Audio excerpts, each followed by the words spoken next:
Join me as I explore some of America's weirdest museums and challenge myself to find the most unbelievable exhibits. You know, when you think of museums, you probably imagine stuffy old galleries filled with ancient artifacts and dusty relics. But America's got a secret. We've got a whole bunch of weird museums that are totally off the beaten path. From the bizarre to the bizarrely fascinating, these museums showcase some of the most unique and quirky collections you've ever seen.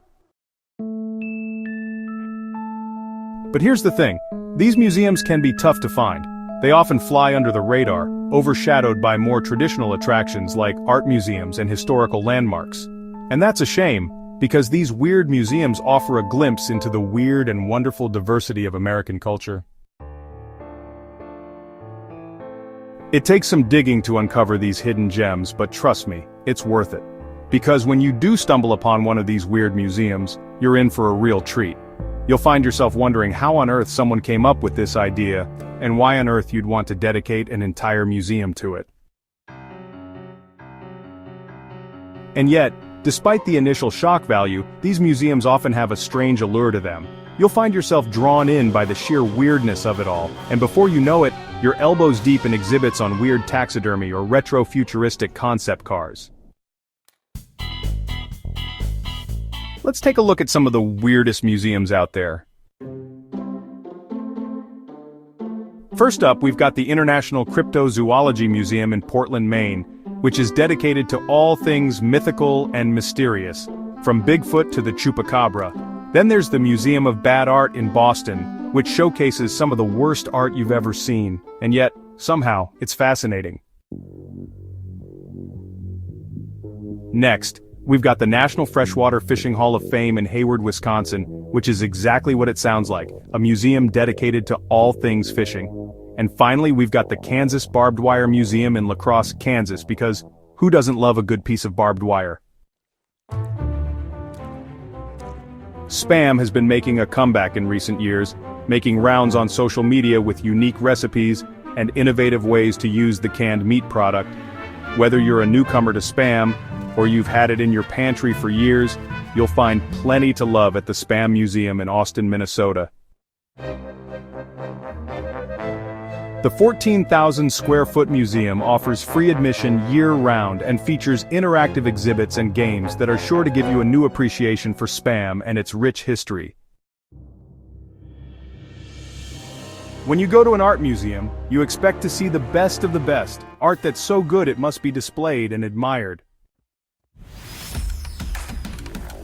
At the Museum of Bad Art, located in Boston, Massachusetts, you will certainly see the best of the best. Bad art, the worst art, art so bad it must be seen. The museum has been a huge success ever since its first show in 1994, and it's a must-see if you're in the Boston area. Bring out your inner child or actual child if you have them, at the Museum of Ice Cream in New York City, where visitors are invited to eat unlimited ice cream, learn about the history of ice cream, and play in one of the many colorful exhibits dedicated to America's favorite treat. The International UFO Museum and Research Center is largely centered around the 1947 Roswell incident, where an unidentified flying object was reported to have crashed in Roswell.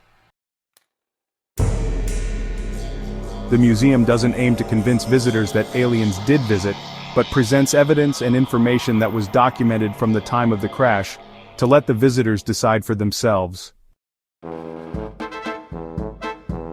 Resigning from a job as Assistant Attorney General to open a mustard museum is a road so less traveled that even Robert Frost would tip his hat. That is exactly what Barry Levinson did in 1992, when he opened the National Mustard Museum in Middleton, Wisconsin and put his mustard jar collection on display.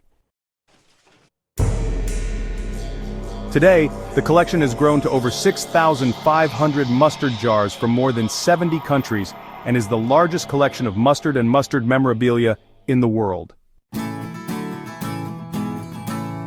But the most surprising museum of all has got to be the Mütter Museum in Philadelphia. Dedicated to medical oddities and anomalies, this museum is not for the faint of heart. You'll find exhibits on conjoined twins, giant colons, and even a wall of skulls. It's the kind of place that'll make you go, what in the world? But somehow it's also kind of mesmerizing. These weird museums might not be for everyone, but they're a reminder that America's got a rich cultural heritage that's full of surprises. From the bizarre to the fascinating, these museums showcase the diversity and creativity of American culture. So, which of these museums would you want to visit? Let me know in the comments. And if you're looking for more quirky travel destinations, be sure to check out my video on the weirdest roadside attractions in America.